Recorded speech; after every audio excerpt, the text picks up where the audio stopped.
¿Qué tal? Buenos días. Buenas noches. Gracias, Lucho, por ese pase. Y bueno, en verdad estamos medio confundidos con los tiempos porque hoy ha sido un día increíble. Ha hecho un calor que ha sido récord histórico en lo que va del año. Y estamos en pleno invierno. En verdad, uno ya con tantos cambios de temperatura, el sol tremendo, lo hace pensar a uno que estamos en enero y estamos de día, pero en verdad es ya la noche. Bienvenidos a Diálogo Abierto. Vamos a ir con nuestros titulares. Vamos a ver el primero. Hoy queremos compartir algunas noticias relevantes. Por ejemplo, todo este debate que se ha generado en torno a un proyecto de ley que va a modificar el régimen de lo que viene a ser la colaboración eficaz, todavía no termina de cerrarse. El presidente del Congreso aún, José Williams, ha indicado que su consideración personal es que esto sea revisado por el Poder Ejecutivo. En particular, el debate está en torno al tema de los plazos.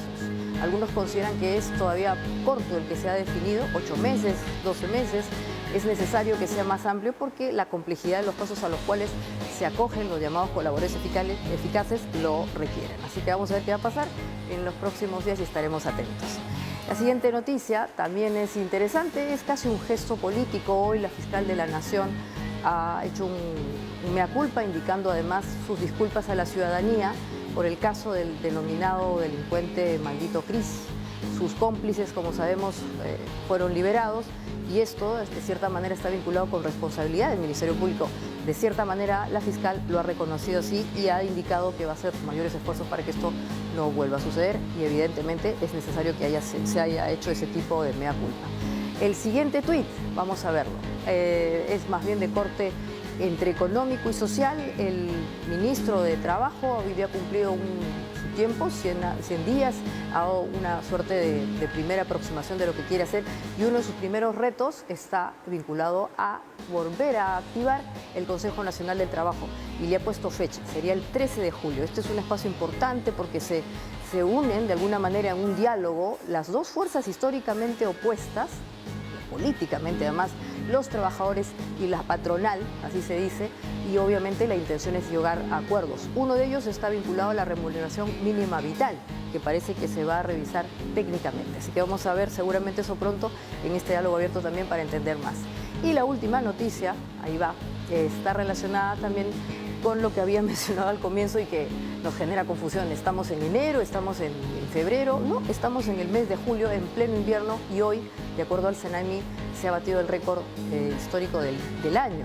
27.2 grados hemos sentido en la tarde y no sabemos si eso mañana se vuelva a prolongar. Así que en todo caso usted también tome sus previsiones porque estamos en invierno, las temperaturas bajan en la noche y así es que mejor nos cuidemos para no enfermarnos. Y con esto estamos empezando Diálogo Abierto. Hoy tenemos un programa muy interesante, así que no se despegue.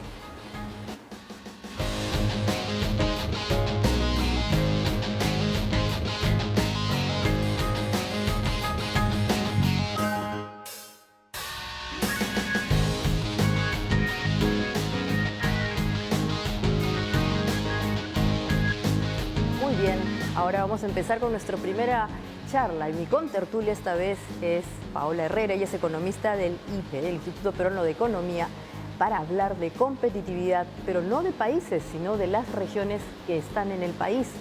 Cómo las medimos para saber cuán eficientes son en su gasto, pero también en la lucha contra la pobreza y evidentemente también en el comercio, no solamente interno, sino internacional.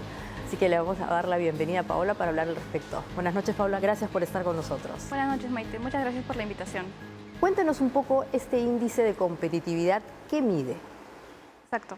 Bueno, justamente ayer publicamos el INCORE, el Índice de Competitividad Regional, en su edición 2023, que es esta herramienta que elaboramos desde el IPE ya desde el 2013 y venimos haciéndolo cada año con el objetivo de medir cómo las regiones vienen utilizando todos los recursos que ellos tienen, los recursos ya sea físicos, recursos humanos, para poder mantener un crecimiento tanto económico como social de manera sostenida a lo largo de varios años.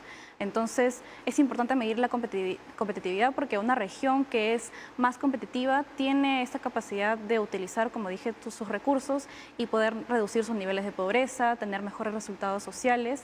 Entonces, eso es lo que tratamos de hacer con el INCORE para poder rankear a las regiones en qué tan competitivas han logrado ser en los últimos años.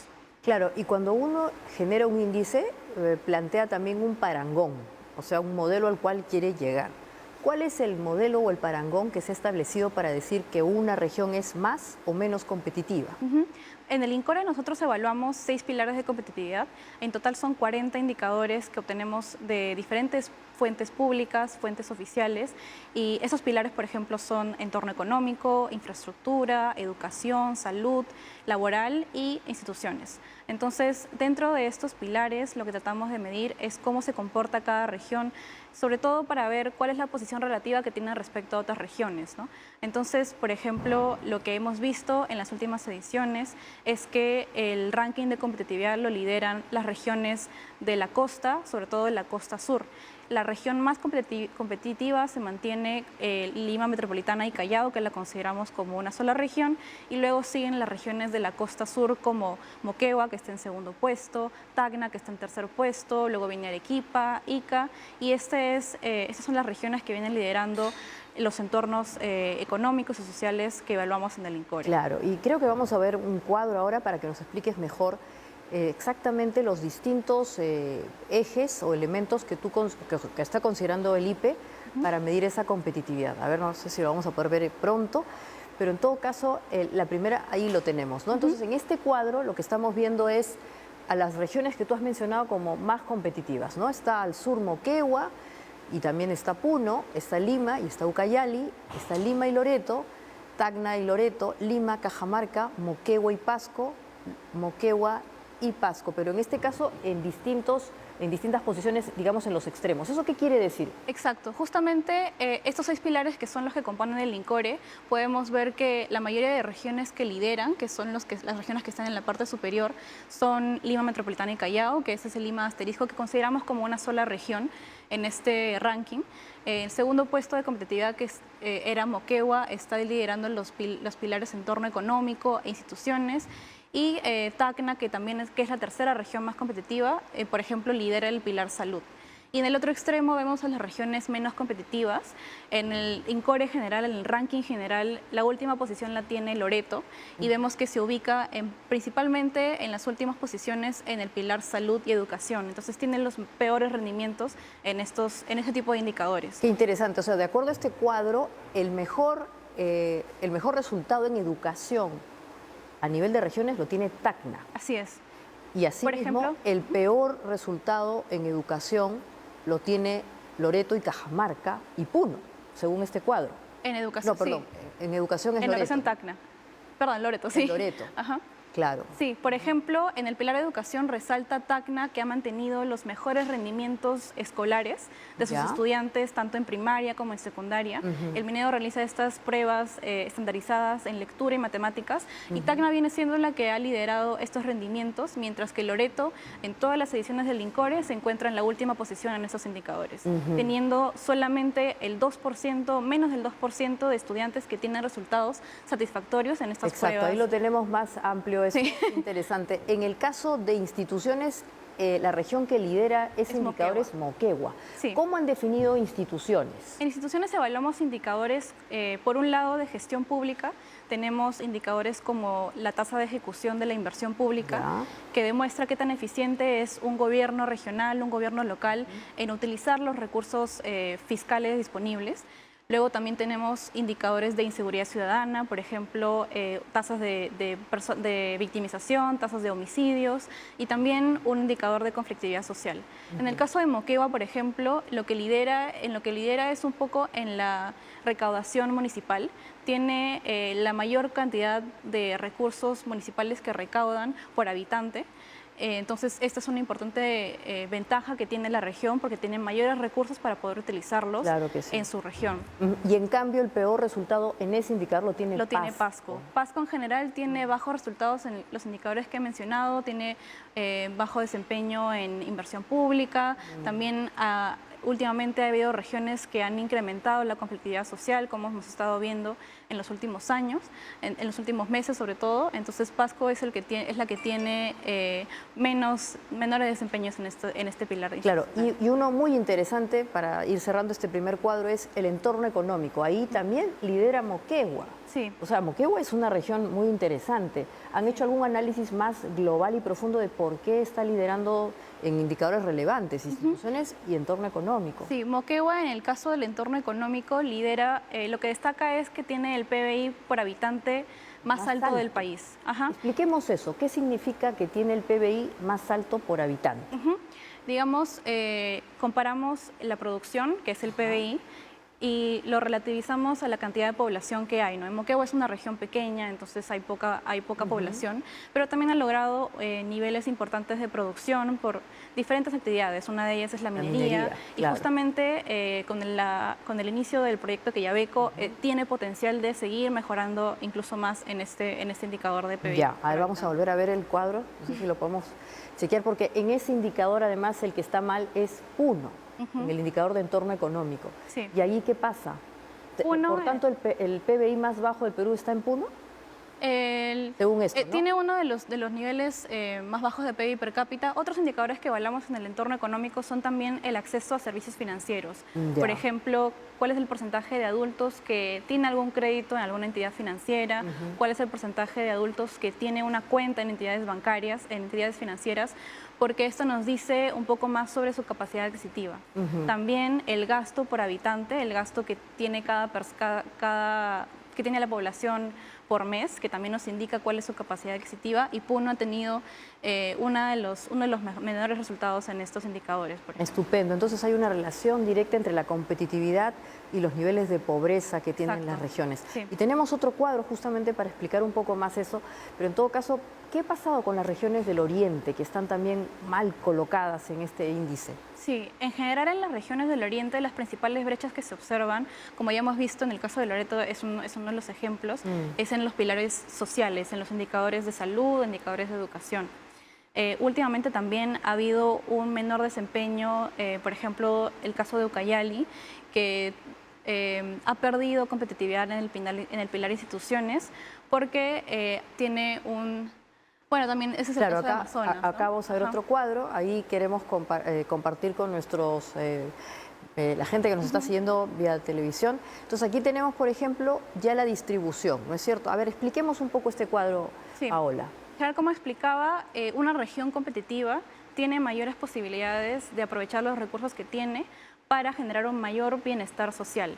Y esto se refleja directamente en la capacidad adquisitiva de las personas, que indica una menor incidencia de la pobreza. De la pobreza. Entonces, en general, en esta comparación de mapas que vemos a la izquierda, el INCORE, el índice de competitividad regional, vemos todas las posiciones también de esta última edición, vemos que en general aquellas regiones que son más competitivas, que como mencionaba son los de la costa sur. Los que están en azul son los más competitivos. Son los más competitivos. Los que están en rojo evidentemente son los menos competitivos y que coincide con la pobreza, ¿no es cierto? Exacto, coincide.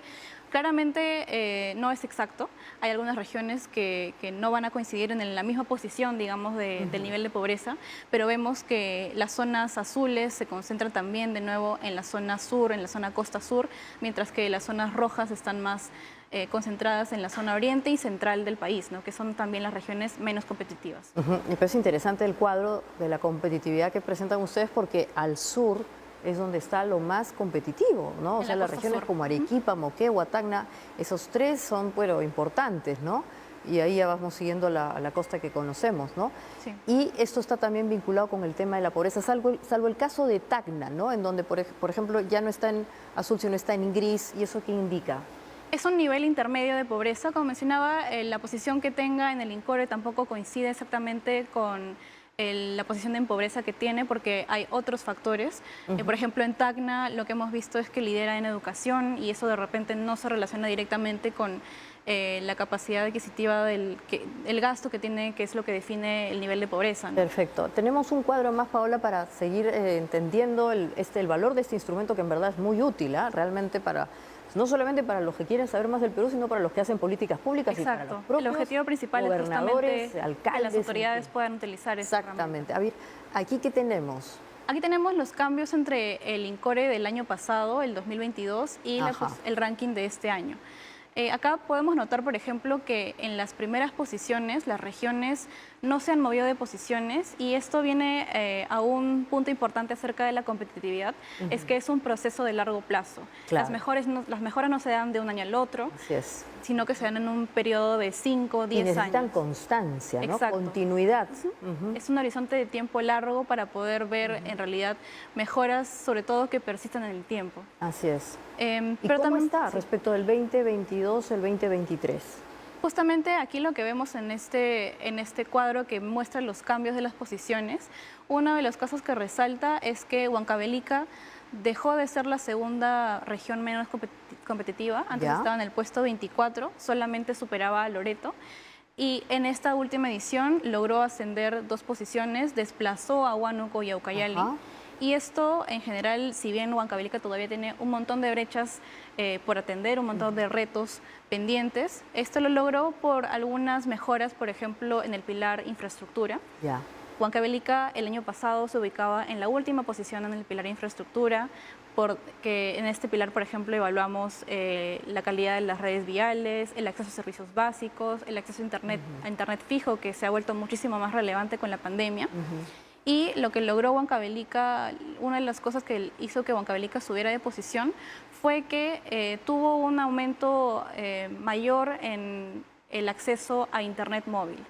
Si bien todavía tiene, como mencionaba, brechas pendientes, logró hacerlo a una mayor velocidad que en este caso que el resto de regiones, y por eso es que se dio esta mejora relativa. O sea, solamente ese pequeño detalle de mejorar el acceso a Internet hace que una región sea más competitiva. Exacto. Es comunicación, es posibilidad de trabajo, educación. Acceso a la educación, que se volvió sobre todo una virtual cosa tan con la específica, pandemia. ¿no? ¿Y qué ha pasado con las otras regiones? Ahora, ¿el que estaba arriba sigue siendo el mismo? Sí, justamente otro caso que resalta es La Libertad, que se ubicaba todavía dentro del tercio superior, que son estas primeras 8 posiciones en el ranking de competitividad. Entre la edición del año pasado y la de este año cayó 2 posiciones, cayó del puesto 8 al puesto 10. Y esto permitió que Tumbes y Cusco, por ejemplo, subieran de posición. Una de las razones que explica este cambio es que La Libertad tuvo una menor recuperación de los indicadores laborales. Como sabemos, la pandemia afectó al mercado laboral en gran medida en todas las regiones, y entre el año pasado y este año La Libertad tuvo un menor desempeño en este ritmo de recuperación que están mostrando todas las regiones. Cayó los ingresos por trabajo, los salarios, cayó también el porcentaje de personas que tienen un empleo adecuado, y este menor desempeño es lo que explica parte de este descenso en posiciones. Claro, y el caso de Ayacucho es interesante, ahí subió 3 posiciones. ¿Qué pasó con Ayacucho? Ayacucho mejoró también me parece que sobre todo en el pilar institucional. Ya. Creo que hay también otro gráfico con ese avance para verlo más detalladamente, pero tuvo un mejor desempeño en el pilar institucional. En general, cabe mencionar también que estas mejoras son relativas, ¿no? Puede, como mencionaste, un pequeño cambio hace que una región suba de posición, mientras que la otra que de repente se quedó retroceda, a pesar de que no necesariamente empeoró su desempeño, sino que solamente se quedó en donde estaba. En el caso de Ayacucho, una cosa por resaltar es que antes de la pandemia, en el INCORE que reflejaba la situación prepandemia, Ayacucho se encontraba también por ahí, por el puesto 18, y más bien con la pandemia perdió competitividad. Entonces este regreso a la posición 17 es más bien... lo que estaba antes. Ajá, exacto. Está volviendo a recuperar la competitividad que tenía antes de la pandemia. Ya. Pero de todas maneras es interesante. Y no sé si para cerrar, volvamos otra vez al cuadro inicial, por favor, donde están los pilares que ustedes han definido, porque aquí hay algunos pilares que en verdad las regiones controlan por sí mismas y otras que de alguna manera están relacionadas también con, por ejemplo, su relación con el Ejecutivo, ¿no? Con el Gobierno central, pero digamos, entorno económico, infraestructura, salud, educación, mercado laboral, instituciones. De estos pilares, tú dirías, ¿cuántos de ellos son responsabilidad directa de las autoridades de cada región? ¿O todas son digamos, tienen un componente mayor de control o de algunas sí dependen más del gobierno central? Claro, en los indicadores que tenemos, alrededor de la mitad, quizá un poco más de la mitad, dependen directamente de las decisiones que tomen los Las gobiernos autoridades regionales y locales. Exacto. Claro. Por ejemplo, muy uno importante. muy claro es en el pilar institucional, en el porcentaje de ejecución de la inversión pública. Así es. Esos son recursos de las autoridades locales que ellos tienen toda la facultad para poder ejecutarlos. Y, entonces ese es uno de los principales ejemplos que tiene. Otro, por ejemplo, también tenemos en el pilar educación, muchos de la infraestructura educativa depende también de los gobiernos locales, de los gobiernos regionales. De igual manera en el pilar salud tenemos indicadores como el personal médico por habitante, tenemos también tasas de nutrición, de desnutrición crónica infantil y de anemia infantil. Y eso también... eso cae dentro de lo que el gobierno local o regional exacto, puede controlar, manejar. Exacto. Hay algunos indicadores que quizá no dependen tanto de los gobiernos, de las autoridades, que por ejemplo en el entorno económico tenemos quizá un poco PBI per cápita, que al final lo que recoge es toda la actividad completa de toda la región. Entonces eso va a depender no solo del sector público, sino también del privado, pero también va de la mano, ¿no? Claro, está vinculado al tema territorial, exacto, ¿no? Lo que pasa en el territorio. Sí, un mayor incentivo y una mayor facilitación de parte del sector público para generar actividad privada en la región también va a tener incidencia en este tipo de indicadores. Que quizás no parecen tan ligados a la actividad del sector público, pero sí tienen cierta Perfecto. Y para cerrar, este es un instrumento que ustedes están poniendo a disposición de las autoridades, probablemente en primer lugar, pero ¿de quién más? ¿A quién más le puede servir esto que es tan valioso? Porque es una forma de saber en verdad dónde hay más pobreza y cómo se puede revertir. Sí, el INCORE tiene como principal objetivo ser esta herramienta para que las autoridades tengan información, en primer lugar, de cuáles son las prioridades que hay que atender en cada región, cuáles son las principales brechas, en dónde se encuentra tiene resultados más desfavorables en diversos pilares económicos y sociales, y de esta manera puedan formular políticas públicas que estén sustentadas en esto es data dura, esto es una medición muy objetiva de cómo se encuentra cada región. Y por otro lado también sirve para que los ciudadanos también podamos observar cómo va nuestra región y nos comparemos de repente con nuestra región vecina y podamos exigir a nuestras autoridades qué es lo que queremos que mejore la región. Muy bien, muchísimas gracias Paola por haber presentado aquí este instrumento y bueno, obviamente es un instrumento que va a servir para mejorar políticas públicas y como también ha dicho ella, que los ciudadanos estén más conscientes de por dónde va el gasto público.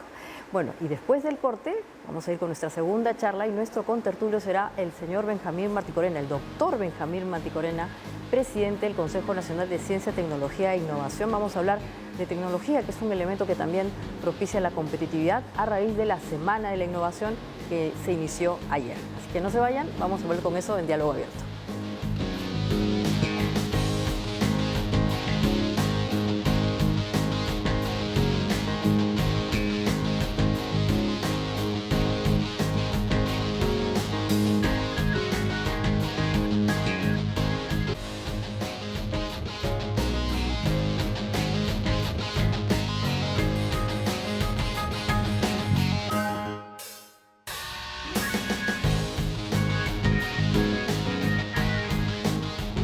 Muy bien, y ya estamos con nuestro siguiente contertulio, es el doctor Benjamín Marticorena, presidente del Consejo Nacional de Ciencia, Tecnología e Innovación, el CONCITEC. Ayer se inició la Semana de la Innovación 2023 y queremos que nos cuente por qué es necesario que haya en el Perú una Semana de la Innovación. Buenas noches, Benjamín, y muchas gracias por estar con nosotros. Muchas gracias por la invitación, Maite. La Semana Nacional de la Innovación existe desde el año 2009. Ajá. Se cortó por unos años, pero después volvió y en una segunda etapa estamos en la sexta versión de la semana.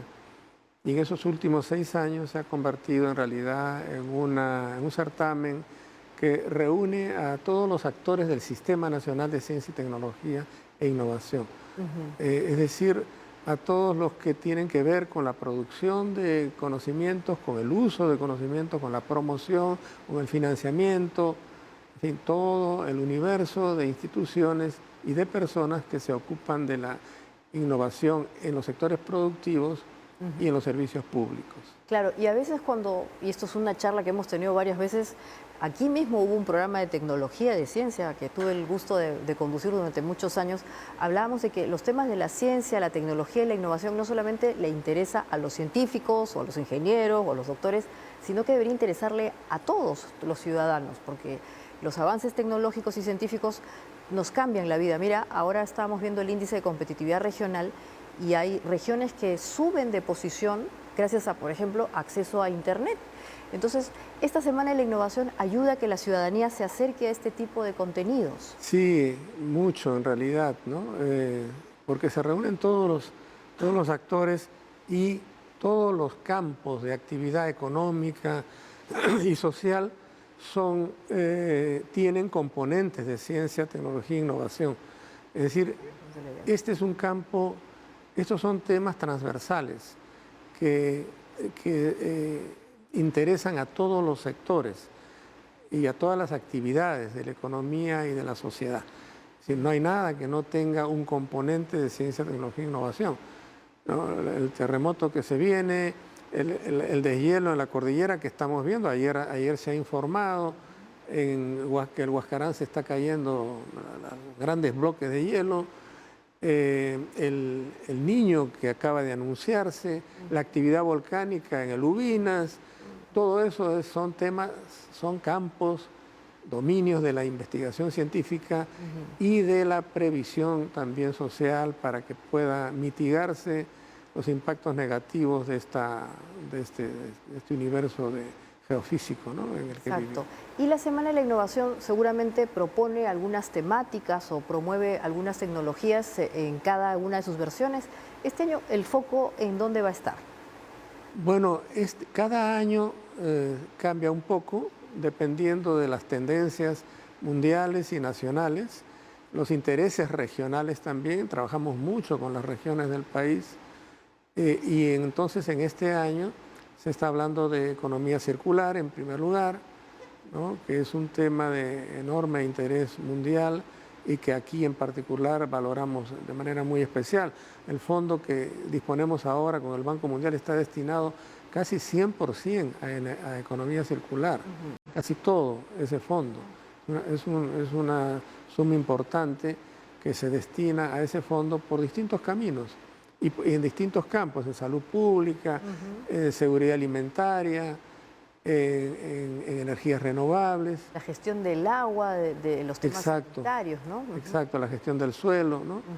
La gestión de bosques, todo eso es un mundo, un ámbito que requiere muchísima innovación, mucha normatividad, mucha investigación científica, desarrollo técnico, pero para que esto tenga éxito tienen que consorciarse distintos actores. Ya. No es que estos grandes temas puedan ser vistos y atendidos solamente por empresarios o solamente por investigadores o solamente por gobernantes. Todos tienen que reunirse en torno a este tema, a los grandes temas nacionales y darles respuesta en conjunto, cada uno contribuyendo con lo que les es propio. Y además de la economía circular que en verdad está vinculada a la reutilización, ¿no es cierto?, de componentes, tiene que ver con el reciclaje y generar un uso más eficiente de todo el ciclo de vida de un producto o un servicio, ¿no es cierto? Que finalmente es fundamental en estos tiempos, ¿no? Sí, por supuesto, ¿no? El orden económico mundial durante 150 años ha tendido muy fuertemente a un desgaste de la naturaleza. Así es. Bueno, lo que estamos viendo como fenómenos climáticos responde a esto, ¿no? El cambio climático es uno de los productos, el producto, digamos, más crítico, más fatal de esta manera de tratar a la naturaleza, ¿no? Entonces el desgaste es muy fuerte. Se sigue explotando los minerales y no se llega digamos, a la competencia hace que sea absolutamente necesario desarrollar todavía más esa explotación, hacerla, perfeccionarla más, sin tener suficientemente en consideración aspectos que son vitales para el futuro próximo, ya no futuro lejano. Exacto. Y también hemos visto en las imágenes que han compartido hoy día con nosotros el CONCITEC a raíz del evento de inauguración, robots, ¿no? Universidades que han presentado sus robots. Hay también algunos desarrollos en inteligencia artificial. Estas cosas tan sofisticadas se pueden hacer en el Perú. Se hacen desde hace mucho tiempo. En realidad hay mucha inventiva. Por ejemplo, Jorge Heró en la Universidad Católica hace decenas de robots todos los años con sus estudiantes y robots magníficos que llaman mucho la atención, ¿no? Robots además que tienen una utilidad nacional. En el transporte, por ejemplo, se hacen robots muy interesantes en el Perú. Se hacen robots como estos que están siendo exhibidos en la Semana de la Innovación, por ejemplo, para determinar cuáles son los arándanos que están maduros, cuáles pueden cosecharse y cuáles todavía tienen que esperar un poco. Imagínate, ¿no? Súper funcional. O robots que detectan la presencia de un tumor canceroso, de algunos cánceres de mucha incidencia social. De manera que hay cantidad de cosas, eso se aplica a todo, la inteligencia artificial se aplica a todo. Y tenemos que avanzar a paso más rápido, invertir más esfuerzos, consolidar más las redes de trabajo en común entre empresarios e investigadores en las universidades, con el respaldo casi arbitral, digamos, del Estado, ¿no? Tanto de los gobiernos regionales como de los sectores del gobierno nacional, para poder avanzar a un ritmo que no nos deje atrás en estos temas de aplicación de inteligencia artificial en los grandes retos que tiene el país, ¿no? Con la pandemia, doctor Martí Corena, el tema de la ciencia se revaloró muchísimo, porque nos dimos cuenta pues, que teníamos que entender cómo funcionaba una vacuna y por qué nos teníamos que vacunar y todo el dilema del desarrollo de este virus que le estaba ganando la batalla a la humanidad. Y un poco como que otra vez en el Perú, estoy hablando, el tema de la ciencia se queda por ahí medio rezagado. ¿Qué esfuerzos está haciendo el CONCITEC para que otra vez las personas, los ciudadanos comunes y silvestres entiendan el valor de la ciencia, de la tecnología y de la innovación, que es sobre todo el puesta en valor del conocimiento, ¿no? Claro, es cierto que la pandemia condujo a un estado de ánimo muy favorable a la ciencia, a la investigación científica. Toda la población sintió directamente la razón por la cual se investigaba, por qué se investiga. Eso efectivamente ha decaído últimamente y ha decaído más en el Perú que en otros países. Y la explicación creo que está en el hecho de que existe una comunidad científica bastante pequeña. Todavía, ¿no? Claro, todavía bastante pequeña. Necesitaríamos más o menos entre triplicar y cuadruplicar el número de científicos de alto nivel que existen para estar en un nivel promedio de América Latina. Es decir, estar, por ejemplo, como Colombia, como Chile, como Uruguay, como Argentina, requerimos realmente un esfuerzo excepcional. Nosotros, por supuesto, que lo estamos emprendiendo, pero eso tiene la limitación de que no es una institución única la que puede promover este tipo de desarrollo. Se requiere mucha voluntad política, mucha concertación también de voluntades políticas, no solamente los políticos mismos, sino en general la política de desarrollo. Es decir, que estén también comprometidas muy fuertemente las universidades y que tengan el nivel adecuado. Así es. Esto ha decaído mucho, hay un retroceso en la institucionalidad de defensa de la calidad universitaria. Esto debe, por supuesto, corregirse. Claro. Ahora, y justamente, ya que habló de la voluntad política, en algún momento se habló de crear un Ministerio de Ciencia, de Tecnología y de Innovación, y fue incluso una bandera que algunos, digamos, personajes científicos usaron, y hoy día, bueno, tenemos el caso de Eduardo Málaga, que finalmente se convirtió en congresista. ¿Ese debate usted cree que se ha quedado en stand-by, o sea, esperando una actualización, o no lo necesitamos? ¿Cuál es su opinión? No, yo tengo la convicción de que un ministerio es una idea buena para ciencia y tecnología, un ministerio para ciencia y tecnología. Innovación, ¿no? Claro, e innovación. Es una buena idea, pero no en la forma como se estaba haciendo. O sea, no había ninguna manera de controlar cómo se iban a usar los recursos. A un ministro no se le puede poner un consejo directivo ante el cual el ministro responda. Eso no funciona. Nunca ha sucedido eso en el Perú. El presidente del CONCITEC responde ante un consejo directivo donde está representado el Estado, está representado la sociedad civil, los investigadores de la academia, los empresarios, ¿no? Y además, el presidente del CONCITEC se elige por concurso público, abierto, y por lo tanto no es un personaje político, digamos, es un personaje técnico. Y entonces tiene que mantenerse, este CONCITEC tiene que mantenerse, eventualmente transformarse no en un ministerio, sino en una agencia. Puede crearse un ministerio. Tiene varias ventajas crear un ministerio, pero tiene que haber una agencia. Esto no estaba previsto en la norma. Y al no estar previsto, iba a ser realmente, creo que muy destructivo.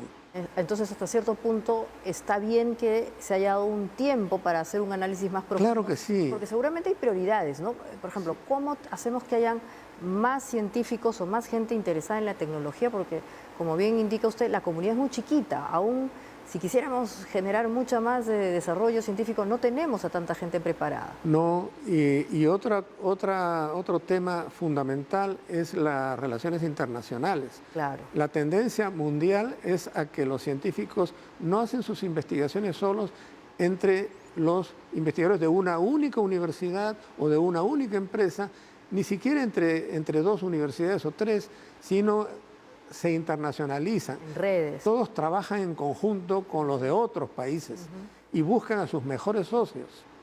Esa es la tendencia mundial y es muy eficiente desde el punto de vista de la calidad del gasto, de la asignación de recursos y también del compartir equipamiento complejo. La investigación científica, que tiene ahora una escala industrial, ya no es artesanal y solitaria como era a principios del siglo XX. Claro. Es una búsqueda del conocimiento que tiene carácter de producción industrial.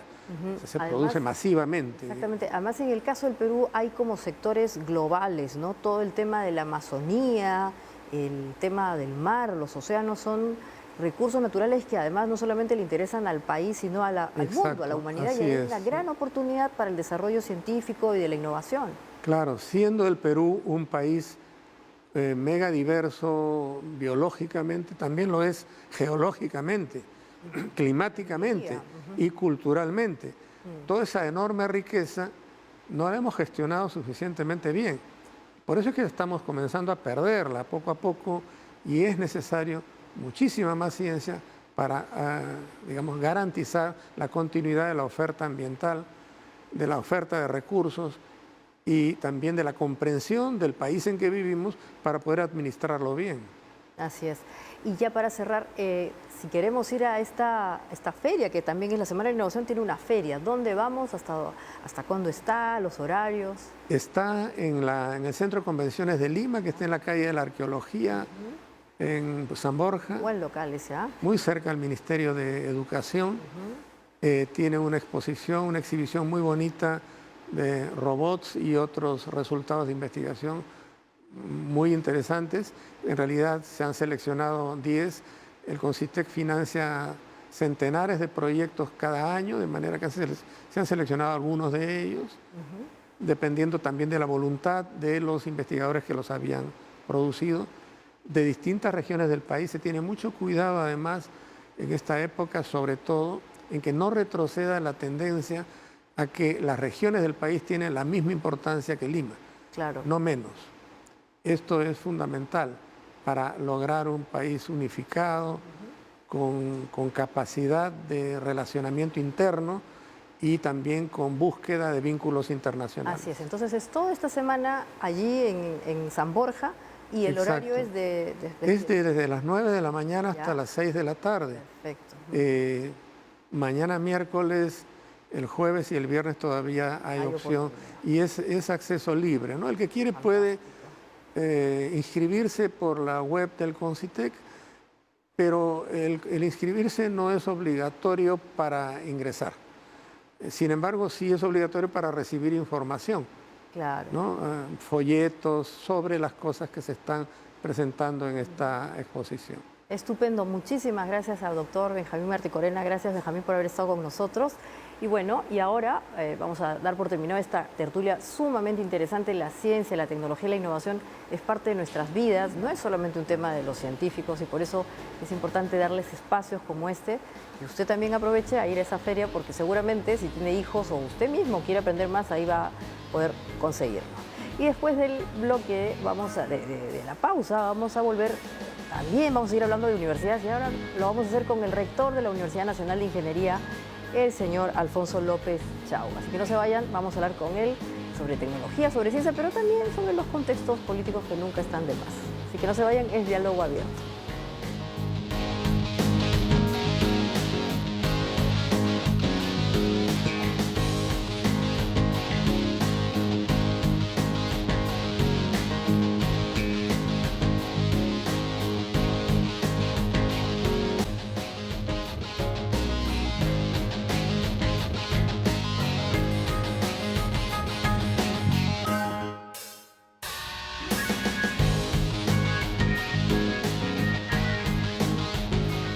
Muy bien, y ahora estamos con nuestro tercer contertulio el día de hoy. Es el rector de la Universidad Nacional de Ingeniería, el doctor Alfonso López Chau. Buenas noches, muchas gracias por estar con nosotros. Muchas gracias, buenas noches también. Bienvenido a Diálogo. Gracias. Bueno, la universidad acaba de ser distinguida como una de las mejores universidades del mundo en un ranking internacional. Cuéntenos un poco de eso, porque es importante para no solamente para la autoestima de los egresados de la UNI, sino para todos los peruanos. Bueno, esta es una noticia que justo el día de ayer nos proporciona nuestro jefe de imagen institucional, ¿no? Y claro, él resalta la noticia, ¿no? La UNI está efectivamente entre las primeras mejores del mundo, dentro de las 1000 mejores del mundo, ¿no?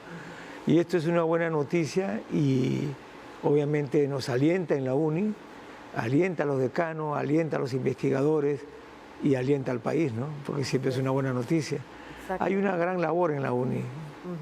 Además es una universidad que en el mundo, las universidades del tipo UNI son los politécnicos que le llaman, ¿no es cierto? Así es. Universidades que se dedican a todas las ciencias y tecnologías. Acá no le llaman politécnica, pero digamos que es una de las grandes ramas del desarrollo científico y bueno, ahí están los ingenieros, los químicos, los físicos, etcétera. Sí, pero con una particularidad. Ajá. La mayoría es como has mencionado, pero tenemos una facultad de ciencias que no es ingeniería. Siempre hay una polémica en la UNI entre la facultad de ciencias y los ingenieros. Yeah. Los científicos son los científicos, ¿no? Son los que investigan por el placer de investigar, con escuelas de informática, ciencia informática, escuelas de física, escuelas de química y escuelas de matemática propiamente dicho. Y es una de las facultades que más investiga. Así es. Seguramente a ello se debe el éxito.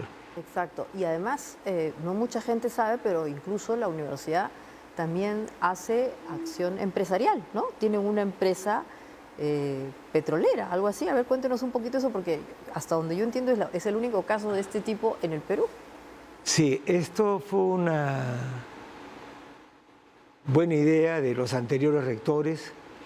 Si mal no me equivoco, se refuerza mucho con el rector Sota Nadal y la empresa adopta el nombre de Unipetro, ¿no?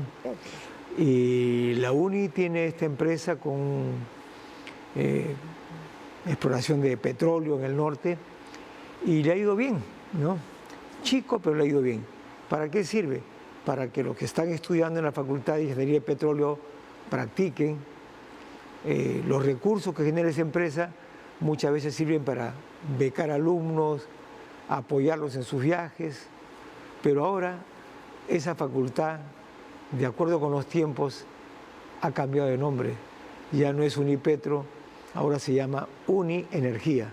Unienergía. Y entonces está abocada a investigación de hidrógeno verde, ¿no?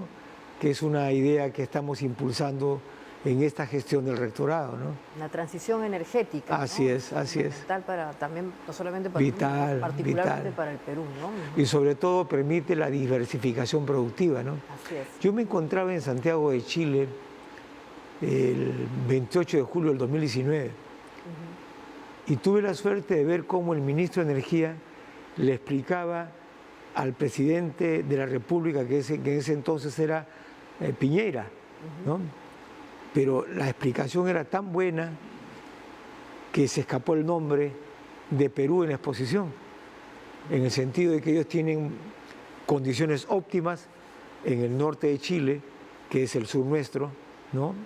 Y también tienen ellos condiciones óptimas en el sur de Chile. Y curiosamente el Perú tiene las mismas condiciones, ¿no? Los vientos eólicos en Ica, en Piura, en Tumbes, pero la energía solar en el norte del Perú, en el sur del Perú. Exacto. Ahora, y todo esto requiere pues un marco promotor importante. ¿Qué opinión tiene usted acerca de las modificaciones a la ley universitaria y, por ejemplo, al tema del bachillerato automático? ¿Cuál es la posición? ¿Tiene una posición usted al respecto o qué le merece? Bueno, sobre todo sobre la ley, ¿no? Sobre el bachillerato automático debe ser seguramente algo muy puntual y transitorio, ¿no? Ya. Pero más me preocupa la ley, ¿no? Porque tiene que ver con la estructura, tiene que ver con... A ver, todo país debe tener un proyecto nacional educativo. El proyecto nacional educativo va diciéndonos a dónde queremos estar, a dónde queremos ir y por dónde queremos correr. Entonces, siempre hemos mantenido nosotros en la AUNAP, la Asociación de Universidades Nacionales del Perú, el criterio de que tiene que haber una combinación de democracia y meritocracia. O sea, la democracia es al interior de la meritocracia. O sea, entre los mejores, elijo, entre los mejores. Pero cuando se rompe eso, no es bueno para un país y no es bueno para la universidad. ¿Por qué? Porque se deteriora, porque uno cae en lobbies para gestar universidades que muchas veces no reúnen los requisitos. Y el caso más complicado es el de medicina, ¿no? Donde hemos tenido una facultad emblemática como la histórica San Fernando de San Marcos, y eso no se puede perder. Creo que ese es un tema que hay que cuidar y seguramente en algún momento, con más calma, el país reflexionará y retornará a la sensatez. El otro día estuvo aquí la rectora de la Universidad Nacional Mayor de San Marcos, justamente, su homóloga, y ella hablaba de la necesidad de mejorar el presupuesto para las universidades públicas y mencionaba también la necesidad de promover más a docentes, catedráticos, en fin. ¿Usted considera también que es necesario ampliar los recursos en las universidades públicas? Porque también es cierto que las universidades pueden generar sus propios recursos. Usted nos está mencionando que incluso tienen una empresa en el caso de la UNI. Todo modelo educativo, sea cual sea, necesita presupuesto. Ahora, la gestión de ese tema es otra cosa. Pero como todo modelo educativo necesita presupuesto, yo agregaría un tema, ¿no? Desfinanciar a las universidades es atentar contra el futuro estratégico geopolítico de un país. Geopolítico. Claro. ¿Por qué? Porque, por ejemplo, nosotros hemos celebrado convenios con la Marina, con la aviación, con el Ejército, y muchas veces vamos y peleamos al Ministerio de Economía y Finanzas y le decimos, no me des la plata, cómprame tu laboratorio. Yo estoy peleando en el Ministerio de Economía y Finanzas por levantar el edificio de posgrado que está vecino de Cositec, justamente, ahí en San Borja, ¿no? En la intersección de Javier Prado con San Luis. Ahí tenemos un edificio de casi una cuadra y queremos construir 8 pisos. Y no se entiende. Si construimos 8 pisos es porque van a haber laboratorios de punta, ¿no? Y la manera de elevar el estándar de la investigación en las universidades pasa por el posgrado necesariamente. Entonces se necesita presupuesto, indudablemente, ¿no? Claro, pero si no también- tenemos laboratorios pues, de quinta Claro, claro, pero también- obsoletos. Pero acá hay un punto interesante, ¿no? Porque la universidad también genera sus propios recursos, pero eso sigue siendo insuficiente. Necesitan como una partida especial. Muchas para estos veces, grandes, muchas veces es retos. suficiente. A ver, son nuestros propios recursos en el papel, pero para utilizarlos tenemos que pedir permiso. ¿De qué autonomía es esa? Increíble, ¿no? Yo puedo tener recursos directamente recaudados, 25 millones. Y qué bien está la UNI, ¿no? Puede comprarse. No me dejan. Tenemos que pedir permiso, autorización. Y muchas veces no se entiende, ¿no? No se entiende, pero ¿por qué te voy a permitir si no has hecho esto, si no has cumplido con construir esto? X, pretextos nunca les van a faltar. ¿Cómo se podría lograr esa autonomía? ¿Cómo darle más capacidad a la universidad para que pueda gestionar sus fondos según su propio plan? Yo creo que el tema central del conjunto de universidades pasa porque a todas se nos permita manejar con más flexibilidad nuestros recursos directamente recaudados. Eso es todo, así de sencillo. Eso significará que tendremos presupuesto para que nuestros estudiantes puedan viajar a hacer sus estancias en el extranjero o hacer su maestría o hacer un diplomado, o los extranjeros puedan venir al Perú, ¿no es cierto?, y quedarse en el Perú. Pero ¿cómo uno se arriesga a hacer algo así si no nos dan el espacio? Exactamente. El ejemplo más claro es mi posgrado. ¿Cómo? La UNI quiere hacer un posgrado. Déjame usar mi plata. Totalmente. Ahora, el tema de la homologación de remuneraciones a los catedráticos, ¿también le parece a usted que es una medida que se tendría que revisar o que eventualmente puede tener una solución mixta? Esa es una bandera de muy larga data en el sistema universitario. Sí, yo creo, ¿no?, que se tiene que homologar por lo menos progresivamente los salarios de los docentes. El objetivo tiene que ser garantizar que un docente se quede en la UNI, se quede en la universidad, que el sueldo que gane sea suficiente, que le resulte cómodo quedarse en la universidad y no salir corriendo para buscarse otro cachuelito en algún lugar para complementar el salario. Claro. Un profesor con recursos insuficientes no puede investigar como se pide. Pero digamos que eso también es un problema generalizado en toda la educación superior, ¿no? O sea, son muy pocos los catedráticos que pueden vivir de su actividad académica. Ahora justamente nos comentaba eso el doctor Martí Corena, ¿no?, que se requieren estos fondos y una relación directa con la empresa. ¿Qué tal es la relación de la UNI con las empresas? O sea, ¿tienen una relación cercana? ¿Hacen investigaciones conjuntas? Intuyo que sí, pero ¿cómo nosotros es? en la UNI hemos celebrado la segunda conferencia anual de las 5 hélices. Ajá. ¿Qué es 5 hélices? Ya no va más en el mundo contemporáneo la relación exclusivamente entre Estado, ¿no es cierto?, empresa y academia. Van 3. ¿Dónde están las otras 2? La sociedad civil y los agentes que cuidan el planeta. Yo no puedo hacer nada sin esas 5 hélices. Y por eso la hemos convocado en la UNI, ¿no? Y tenemos una alianza privilegiada, por ejemplo, con la Sociedad Nacional de Industrias. La Sociedad Nacional de Industria ha presentado un plan para industrializar el país. Nos invitaron a la presentación de una probable ley que se debe presentar y nosotros la apoyamos y le dijimos en el foro de ellos, en la casa de ellos, que apoyábamos ese proyecto no en un 100%, 120%. Así es.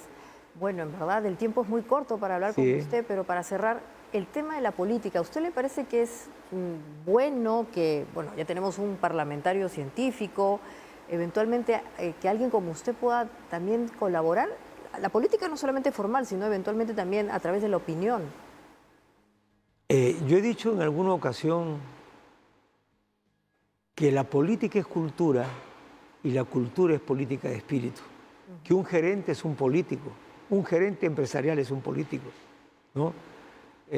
La política es vista como la ciencia de las ciencias, la buena política, la buena política.